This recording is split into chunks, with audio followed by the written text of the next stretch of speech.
Good morning बच्चों, एक और वीडियो में आप सभी का स्वागत है। आज देखिए, आज जो है ना हम आपका सेकेंडरी सेंटअप एग्ज़ाम जो 2022 का हुआ है, इसका हम लोग आज मतलब जो हमारा ये क्वेश्चन है उसका आपका सारा ऑब्जेक्टिव आपको 1 से 80 तक का ऑब्जेक्टिव बता देंगे। ठीक है, नेक्स्ट वीडियो में आपका सब्जेक्टिव का उत्तर आ जाएगा, इसमें आज आपका ऑब्जेक्टिव बता रहे हैं। ठीक है, तो चलिए 1 नंबर से शुरू करते हैं। और अगर आप अभी तक व्हाट्सएप ग्रुप पे ज्वाइन नहीं हुए हो तो आप वहां ज्वाइन हो सकते हो, और आप हमारे इंस्टाग्राम पे भी ज्वाइन हो सकते हो। आपको लिंक डिस्क्रिप्शन में मिल जाएगा। ठीक है, चलिए आगे चलते हैं। 1 नंबर में निम्न में से किसका योगदान सकल घरेलू उत्पाद में सर्वाधिक है। सकल घरेलू उत्पाद मतलब होता है जीडीपी, ग्रॉस डोमेस्टिक प्रोडक्ट। ठीक है, तो इसमें जो है ना सबसे ज़्यादा जो योगदान है ये आपका तृतीय क्षेत्र का यानी सेवा क्षेत्र का। आगे चलते हैं प्रश्न संख्या 2 में, निम्न में कौन पूंजीवादी अर्थव्यवस्था का गुण नहीं है। तो देखिए, पूंजीवादी अर्थव्यवस्था का गुण नहीं है, ये आपका हो जाएगा सामाजिक कल्याण, ऑप्शन नंबर डी। ठीक है, ये आपका समाजवादी अर्थव्यवस्था में ज़्यादा होता है। पूंजीवादी अर्थव्यवस्था में क्या होता है, लोग अपने फायदा के बारे में ज़्यादा सोचता है, समाज का कल्याण बाद में, पहले अपना कल्याण। ठीक है, बिहार की अधिकतर जनसंख्या, प्रश्न संख्या 3 में है, बिहार की अधिकतम जनसंख्या जीविका के लिए किस पर निर्भर है। तो बिहार में क्या, कृषि पे, ऑप्शन नंबर ए। अब आगे चलते हैं 4 में, बैंक का एजेंसी कार्य होता है। तो एजेंसी का कार्य होता है बीमा का काम करना, यानी बीमे की किस्त का भुगतान। भारत के किस राज्य में प्रति व्यक्ति आय सर्वाधिक है। तो देखिए, भारत का प्रति व्यक्ति आय सबसे अधिक जो है ना ये आपका गोवा में है। ठीक है, कुछ लोग महाराष्ट्र सोच रहा होगा, महाराष्ट्र सबसे अमीर है, जीडीपी सबसे अधिक है, लेकिन अगर प्रति व्यक्ति आय पर कैपिटा निकाला जाता है ना तो वो किसका हो जाता है, गोवा का। ठीक है, लगभग 90,000 वहाँ का हर आदमी महीने का लगभग कितना, 90,000 रुपया कमाता है। ठीक है, अब आगे चलते हैं, भारत में नई आर्थिक नीति कब लागू हुई थी। तो नई आर्थिक नीति लागू हुई 1991 में, ऑप्शन नंबर सी। राष्ट्रीय मानव विकास में किस राज्य का स्थान सर्वोच्च में। तो ये आपका हो जाएगा ऑप्शन नंबर बी, केरल। क्योंकि आपको पता है ना कि केरल जो है most educated state of India, यानी अगर आपको पूछे कि भारत का सबसे अधिक जो है एजुकेटेड स्टेट कौन सा है तो वो आपका क्या हो जाएगा, केरल। आगे चलते हैं, देखिए सिंगापुर की मुद्रा क्या है। तो सिंगापुर की मुद्रा आपका हो जाएगा डॉलर, ऑप्शन नंबर बी। किस वित्तीय संस्थान द्वारा साख सृजन किया जाता है, मतलब क्रेडिट दिया जाता है। तो देखिए, रिजर्व बैंक जो है या तो आपका क्या, यानी ये आपका जो है रिजर्व बैंक, ये तो हम लोगों को कुछ देता ही नहीं, ये बैंकों का बैंक है। ठीक है, ये आपका सेंट्रल बैंक है। नाबार्ड भी नहीं है, तो ये आपका हो जाएगा व्यापारिक बैंक जो कि आपका क्रेडिट बनाता है। ठीक है, आगे चलते हैं, किसने कहा मुद्रा वह है जो मुद्रा का काम करता है। तो इसको कहा था हार्टले ब्रदर्स ने, ऑप्शन नंबर सी। अब आगे चलते हैं प्रश्न संख्या 11 में, भारत में सर्वाधिक रोजगार के अवसर कौन पैदा करता है, कौन क्षेत्र है। ठीक है, तो देखिए आपका शुरू में ही क्वेश्चन था कि सबसे ज़्यादा जीडीपी तृतीय क्षेत्र होता है, तो रोजगार भी ज़्यादा कौन देगा, यही देगा ना, तो ऑप्शन नंबर सी। अब आगे चलेंगे प्रश्न संख्या 12 में। 12 में देखिए, विश्व का सर्वाधिक रोजगार पैदा करने वाला कार्यक्रम है। तो ये आपका हो जाएगा ऑप्शन नंबर बी, मनरेगा। सरकार द्वारा लगाए अनावश्यक नियंत्रणों तथा प्रतिबंधों को हटाना क्या कहलाता है, उदारीकरण, ऑप्शन नंबर सी। भारत विश्व व्यापार संगठन का हिस्सा कब बना। तो भारत विश्व व्यापार संगठन यानी WTO, वर्ल्ड ट्रेड का ऑर्गेनाइजेशन बना था 1995 ईस्वी में। अब आगे चलते हैं 15 नंबर में, भारत में उपभोक्ता संरक्षण अधिनियम की घोषणा कब हुई, 1986। आगे देखिए, योजना आयोग के प्रथम अध्यक्ष कौन थे। भारत के प्रथम प्रधानमंत्री Pandit Jawaharlal Nehru, option number D. आगे देखिए, भारत में किस प्रकार की अर्थव्यवस्था पाई जाती है। तो भारत में मिश्रित है, यहाँ पूंजीवादी भी है और समाजवादी भी है, तो ऑप्शन नंबर सी। अब देखिए, poverty and un British rule in India पुस्तक किसने लिखी थी। तो Dadabhai Naoroji, option number D. Bengal का विभाजन कब हुआ। तो बंगाल का विभाजन हुआ 1907 में, ऑप्शन नंबर सी। मैजिनी का संबंध किस संगठन से था। तो मैजिनी का संबंध था आपका कार्बोनरी, ऑप्शन नंबर बी। आगे देखिए, यूनान को स्वतंत्रता कब मिली। तो यूनान को देखिए आपका स्वतंत्रता मिला था 1832 में, ऑप्शन नंबर बी। अब आगे चलते हैं, प्रश्न संख्या 22, सैडोन के युद्ध में किसकी पराजय हुई? तो सैडोन के युद्ध में आपका फ्रांस का पराजय हुआ था, ऑप्शन नंबर ए। रूस में ड्यूमा का गठन कब हुआ? तो रूस में ड्यूमा का गठन आपका हुआ था 1905 ईस्वी में, ऑप्शन नंबर बी। आगे चलते हैं, अपराइज थीसिस किसने पेश की थी? तो इसको लेनिन ने पेश किया था, ऑप्शन नंबर डी। विश्व का पहला समाजवादी देश कौन सा है? तो समाजवाद को उत्पन्न करने वाला ये रूस।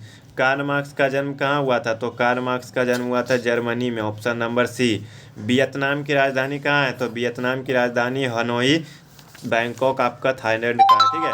किस समझौते के तहत वियतनाम को 2 भागों में बांट दिया गया था? तो जेनेवा समझौता, ऑप्शन नंबर सी।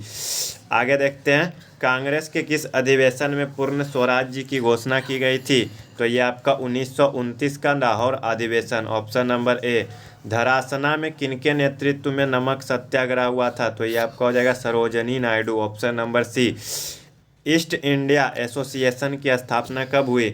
तो देखिए, इस ईस्ट इंडिया एसोसिएशन की स्थापना आपका हुआ था 1866 में, ऑप्शन नंबर डी। गदर पार्टी की स्थापना किसने की थी? तो ये आपका हो जाएगा Gurdayal Singh, option number A. Tata iron and steel company की स्थापना कब हुई? तो देखिए, Tata iron and steel company की स्थापना हुई 1907 में। स्पिनिंग म्यूल का आविष्कार किसने किया था? तो Samuel Crompton, option number B, ठीक। ठीक है। अब आगे देखते हैं 35 नंबर में, सामंती व्यवस्था के स्थान पर किस प्रकार के शहरी व्यवस्था की प्रवृत्ति बढ़ी? तो ऑप्शन नंबर ए, प्रगतिशील। 1929 की मंदी का सबसे बड़ा प्रभाव किस पर पड़ा, यानी सबसे बुरा प्रभाव किस पर पड़ा? तो वो पड़ा था यूएसए पे, यानी संयुक्त राज्य अमेरिका। न्यू डील का संबंध निम्न में से किससे था? तो ये आपका ऑप्शन नंबर डी, आर्थिक नीति। ठीक है। अब आगे चलते हैं, अंतर्राष्ट्रीय मुद्रा कोष, यानी इसको बोला जाता है IMF शॉर्टकट में, ठीक है, इंटरनेशनल मॉनेटरी फंड। तो इसकी स्थापना कब हुई थी? तो ये हुआ था 1947 में, ठीक है।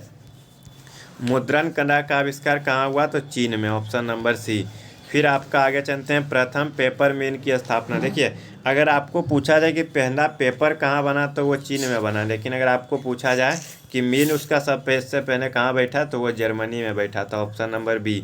95 थेसिस के लेखक कौन है? तो 95 थेसिस के लेखक आपके थे Martin Luther, option number D.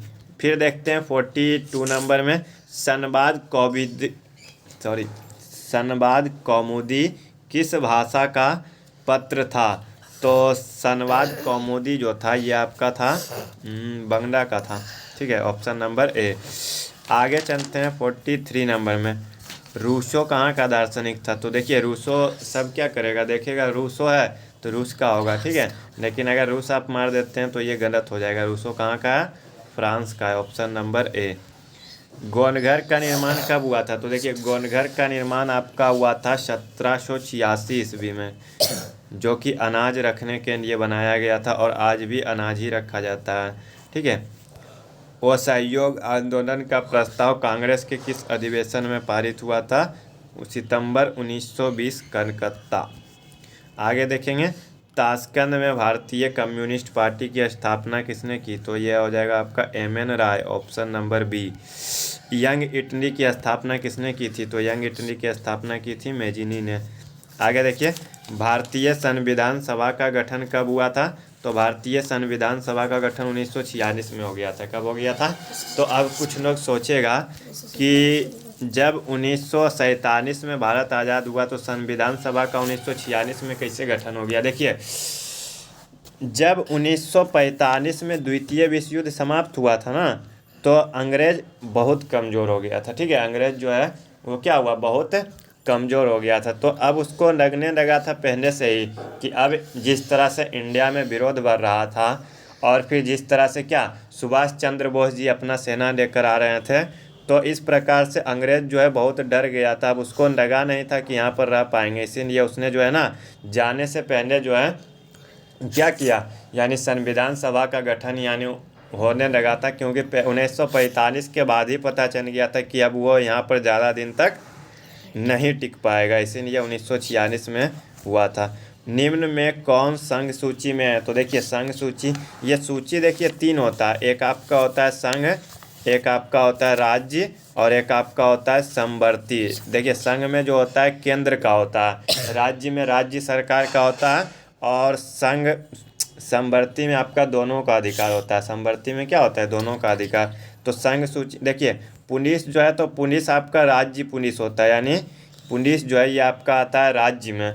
शिक्षा जो है, शिक्षा आपका देखिए दोनों में आ सकता है, राज्य और सेंट्रल दोनों में, समवर्ती में। स्वास्थ्य भी दोनों में आ जाता है। संचार, संचार आपका देखिए संघ सूची में, जैसे कि ट्रेन, क्या ट्रेन में राज्य सरकार का कुछ होता है? नहीं होता है। ट्रेन में जो है वो किसका है? केंद्र के द्वारा किया जाता है। ठीक है, तो इसका आंसर देखिए, ना ही इसका स्वास्थ्य होगा ना ही शिक्षा होगा, इसका आंसर क्या हो जाएगा? संचार। ठीक है, अब आगे चलते हैं 50 में। संविधान संशोधन हेतु संसद के दोनों सदनों में कितना बहुमत आवश्यक है? तो ये आपका हो जाएगा 2/3। ठीक है, कितना बहुमत चाहिए? 2/3। जैसे कि मान लीजिए अगर वहाँ पर 30 आदमी है तो 30 आदमी में 2/3 यानी 20 आदमी का कम से कम होना चाहिए, कि हाँ होना चाहिए। अगर 19 भी रहेगा ना तो नहीं हो पाएगा। ठीक है, जैसे कि अगर मान लीजिए 100 आदमी है तो 100 आदमी का 2/3 यानी कितना हो जाएगा? 200/3, यानी 3 छः 18 और 3 छः 18 यानी 66.6। तो कम से कम 67 आदमी का सहमति होना चाहिए कि नहीं संशोधन होगा, तभी होगा। ठीक है, राष्ट्रीय स्तर पर पंचायती राज प्रणाली की शुरुआत किस समिति की अनुशंसा पर हुई? तो ये आपका हो जाएगा बनवंत राय मेहता समिति, ऑप्शन नंबर डी। संविधान का कौन सा, एक मिनट, संविधान का कौन सा संशोधन विधेयक प्रणाली पर राज्य प्रणाली से संबंधित है? तो ये आपका हो जाएगा 73वां, ऑप्शन नंबर बी। पंचायती राज व्यवस्था का दूसरा स्तर कौन सा है? तो सेकेंड जो है ये आपका सेकेंड लेवल पंचायत समिति। आगे देखिए 1975 के आपातकाल के समय प्रधानमंत्री कौन थे? तो देखिए 1975 का आपातकाल का समय जो है ना, भारत के प्रधानमंत्री थी श्रीमती इंदिरा गांधी। ठीक है, कौन थे? श्रीमती इंदिरा गांधी। तो इसका हो जाएगा option number A, Indira Gandhi. अब आगे चलते हैं 55 नंबर में। चिपको आंदोलन का प्रारंभ कहाँ हुआ? मतलब चिपको आंदोलन का प्रारंभ किस राज्य में हुआ? तो देखिए चिपको आंदोलन का प्रारंभ जो हुआ वो आपका उत्तराखंड में हुआ, ऑप्शन नंबर बी।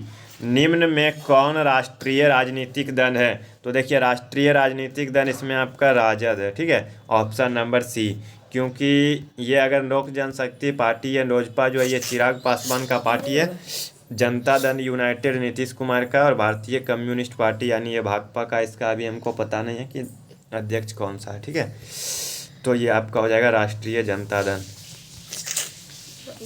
सूचना का अधिकार आंदोलन कहाँ शुरू हुआ? तो देखिए सूचना का अधिकार आंदोलन जो शुरू हुआ ये आपका राजस्थान में हुआ, ऑप्शन नंबर ए। महापौर, यानी महापौर मतलब होता है मेयर, जो कि नगर निगम में इसका चुनाव होता है। ठीक है, मेयर का। तो मेयर का पूछ रहा है ना कि मेयर का कार्यकाल कितने वर्षों का होता है? तो बच्चों ये आपका 5 वर्ष का होता है। ठीक है, मेयर का कार्यकाल कितने वर्षों का होता है? 5 वर्षों का। अब आगे देखते हैं मेयर के बाद हरित क्रांति से किस राज्य को आर्थिक लाभ हुआ? तो देखिए इससे आपका हरियाणा को भी हुआ था, पंजाब को भी हुआ था और उत्तर प्रदेश को भी, यानी सबको हुआ था। तो इनमें से सभी। पानी के निजीकरण के विरोध में कहाँ संघर्ष हुआ था? Bolivia, option number D. Bharat में एक किस प्रकार की दंडीय व्यवस्था है? तो देखिए भारत में बहुत सारा दंड है। ठीक है, भारत में क्या है? बहुत सारा दंड है, यानी यहाँ पे बहुत सारी पार्टियाँ हैं। तो ये आपका हो जाएगा बहुदंडीय व्यवस्था, ऑप्शन नंबर सी। अब आगे चलते हैं, माधव कुमार किस देश के पूर्व प्रधानमंत्री हैं? तो माधव कुमार आपका नेपाल के हैं। ठीक है, आगे चलते हैं, भारत में प्रथम चीनी मिल की स्थापना किस राज्य में की गई थी? तो ये आपका हो जाएगा बिहार। चलिए कुछ तो बिहार में हुआ सबसे पहले स्थापना। चरक का संबंध किस राज्य से था, सॉरी किस देश से था? तो चरक आपका भारत के थे, ऑप्शन नंबर सी। आगे देखते हैं, कान्हा राष्ट्रीय उद्यान कहाँ पर है? तो कान्हा राष्ट्रीय उद्यान आपका मध्य प्रदेश में है। ठीक है, कान्हा राष्ट्रीय उद्यान कहाँ पे है? मध्य प्रदेश में।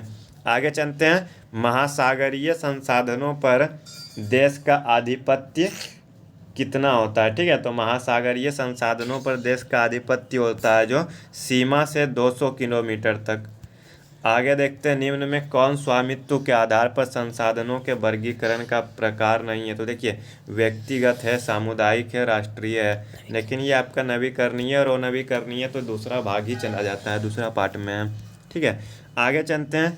किस नदी की उत्पत्ति जो है, पूछ रहा है कि किस नदी की उत्पत्ति आपका अमरकंटक से हुई। तो अमरकंटक से जो हुआ था, ये आपका हुआ था सोन नदी का, ऑप्शन नंबर सी। बिहार में कितना प्रतिशत कृषि क्षेत्र है। तो देखिए, बिहार में जो कृषि क्षेत्र है ये आपका 60% है, ऑप्शन नंबर ए।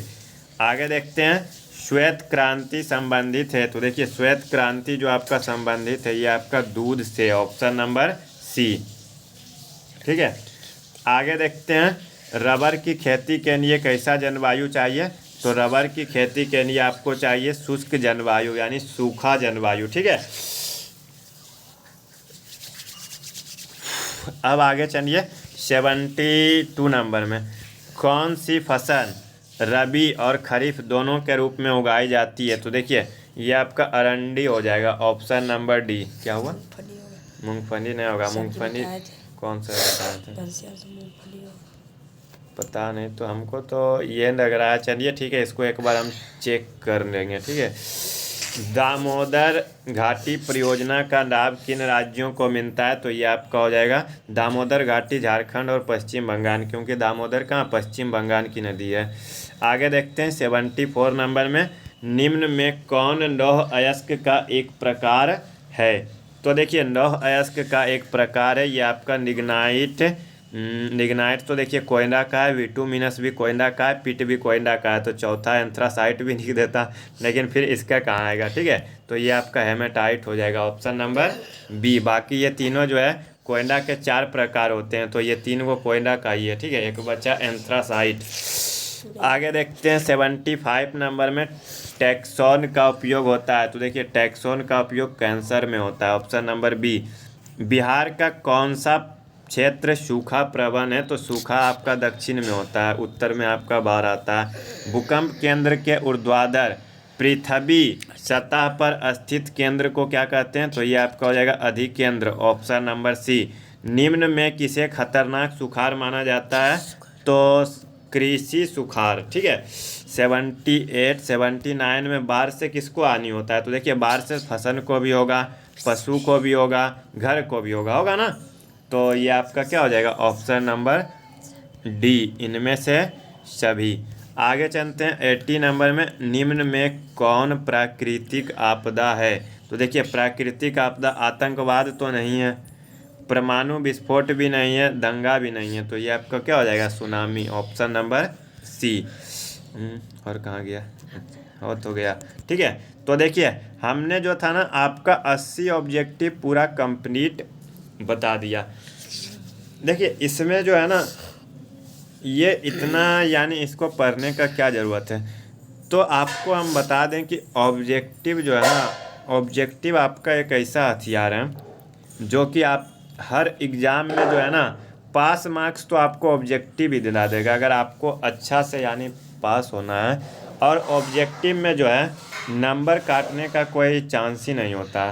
ठीक है, ऑब्जेक्टिव में नंबर काटने का उसके पास कोई जगह ही नहीं बचता। क्या अगर हम ऑब्जेक्टिव सही बनाएंगे, अगर 80 नंबर का है ना इसमें जी, देखिए 80 का है ना इसमें, 80 में हमको 40 नंबर ऑब्जेक्टिव जिसमें कि 80 क्वेश्चन देता है, और 80 में जो है ना 40 बनाना जो है ना एकदम आसान काम है। ठीक है, अभी जिस प्रकार का क्वेश्चन आता है, चलिए क्वेश्चन ठीक ठाक ही रहता है, लेकिन जो अगर पढ़ेगा ना तो 80 में जहाँ तक कि हमको उम्मीद है कि अगर जो स्टूडेंट अच्छा से पढ़ेगा ना तो वो 60 70, देखिए जो बहुत अच्छा से पढ़ता है ना वो तो 80 में 80 मारने का क्षमता रख सकता है। जो थोड़ा बहुत भी अच्छे से ध्यान देते हैं वो आपका 80 में 60 आसानी से बना सकते हैं, लेकिन आपको बनाना है केवल 40। तो अगर आप 40 नंबर यहाँ से ले लेते हो, ठीक है, तो 40 नंबर यहाँ, 20 नंबर आपका प्रैक्टिकल में मिल गया, तो 40 बीट 60 नंबर। और अगर आप सब्जेक्टिव में थोड़ा गड़बड़ भी हो जाता है थोड़ा सा भी अगर आप गड़बड़ करते हो, फिर भी अगर 40 में अगर आप उधर से 20 नंबर 15 नंबर भी ले आते हो तो 60 70 75 आसानी से पार हो जाएगा। इसीलिए जो है हम शुरुआत से बोल रहे हैं कि हमें ध्यान सब पर देना है, लेकिन ऑब्जेक्टिव को इतना मजबूत कर लेना है, ठीक है, कि आपका 40 में 40 आप मार के आओ, यानी 40 सही मार के आओ। मार के आने के बाद दिमाग में ये कन्फ्यूजन ना रहे कि 40 में हमने इतना गलती बनाया। अगर आप अभी देखिए, इसी बार स्टूडेंट को हमको लगता है इसी बार अवसर है कि आपको 80 क्वेश्चन मिल रहा है। अगला साल तो जहाँ तक उम्मीद है कि फिर से 48 क्वेश्चन को कर दिया जाएगा। इस बार भी अफवाह फैला था कि हो जाएगा, तो देखिए इस बार भी अभी भी यानी बिहार बोर्ड कन्फर्म कुछ बताया नहीं है, लेकिन जहाँ तक कि इस बार के एग्ज़ाम को देख करके लग रहा है कि 80 क्वेश्चन है ना, तो जब सेंटअप एग्ज़ाम में 80 आया तो जहाँ तक लग रहा है कि फाइनल में भी 80 ही रहेगा। ठीक है, देखिए अभी भी कोई गारंटी नहीं है, अभी भी जो है बिहार बोर्ड चाहे तो अभी भी 2 महीना है, अभी भी चाहे तो वो एक बार सिर्फ अनाउंस करेगा तो 80 से 48 कर सकता है। ठीक है, लेकिन अगला साल तो जहाँ तक उम्मीद है कि 48 ही रहेगा। तो इस बार को देखना है, ठीक है, जो प्रत्यक्ष एग्ज़ाम आपके सामने उसको देखना है। तो देखिए आपका अगर 80 में, चलिए मान लीजिए कि अगर आप बहुत कमज़ोर है, 80 में अगर 35 भी ले आते हो, मतलब 80 में अगर मान लीजिए 40 बनाने का रहता है ना, 40 में अगर 35 भी लाते हो, 35 लाओगे 20 नंबर आपका इधर मिल जाएगा। प्रैक्टिकल में अगर 15 भी लाते हो फिर भी आपका 35 20 55 और 15 70 हो जाता है। ठीक है, तो इसीलिए ऑब्जेक्टिव को यानी हम अधिक आपको बोल रहे हैं कि ऑब्जेक्टिव ऐसा पढ़िए कि आपका जो है ना 40 सही मारने का आपका कैपेसिटी हो जाए। अगर आप ऑब्जेक्टिव 40 में 40, 40 में 35, 50 में अगर 40 भी मार सकते हो ना, तो आप अपना रिजल्ट को, जैसे कि आपका हर सब्जेक्ट जो 100 नंबर का होता है उसमें आपका 50 बनाने का होता है, तो अगर आप 50 में 40 भी मार दोगे तो आपका पास मार्क्स तो यहीं हो गया। फिर आपका सब्जेक्टिव में 20 25 30 भी लाओगे तो ये आपका 60 70 हो गया। तो ये तो बात हुआ आपका जो कमज़ोर बच्चे हैं जिन्होंने पढ़ाई पे ध्यान नहीं दिया उनके लिए। बाकी जो पढ़ने वाले जो कि साल भर टाइम दिए हैं, तो अगर आप ऑब्जेक्टिव मजबूत कर लेते हो, सब्जेक्टिव भी मजबूत कर लेते हो ना, तो आप 400 प्लस मार्क्स तो अब जो है ना इस ऑब्जेक्टिव जो अभी पैटर्न है इसमें आप आसानी से 400 मार्क्स प्राप्त कर सकते हो। ठीक है, तो इसीलिए आप लोग ऑब्जेक्टिव पे ध्यान दीजिए। और अब ऐसा मत करना कि ऑब्जेक्टिव पढ़ने के चक्कर में सब्जेक्टिव को एकदम भूल ही जाना। आपका जो क्वेश्चन बैंक है उसमें ऑब्जेक्टिव के साथ साथ सब्जेक्टिव भी है। ठीक है, सिर्फ ऑब्जेक्टिव नहीं है, जैसे कि इसमें भी देखिए आपका ऑब्जेक्टिव के नीचे सब्जेक्टिव भी है। तो जो है यानी हम इसको जो है आपको यानी इसका भी बता देंगे। ठीक है, ये नेक्स्ट वीडियो में आपका आ जाएगा।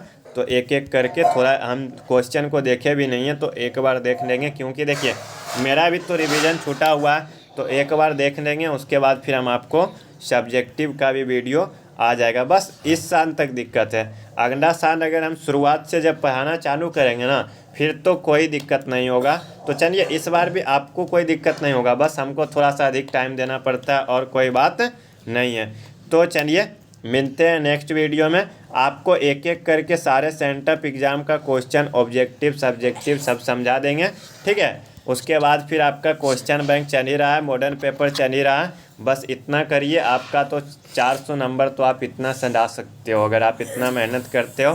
बाकी फिर आपका जो VVI ऑब्जेक्टिव सब्जेक्टिव जो रहेगा वो आपका धीरे धीरे चल ही रहा है।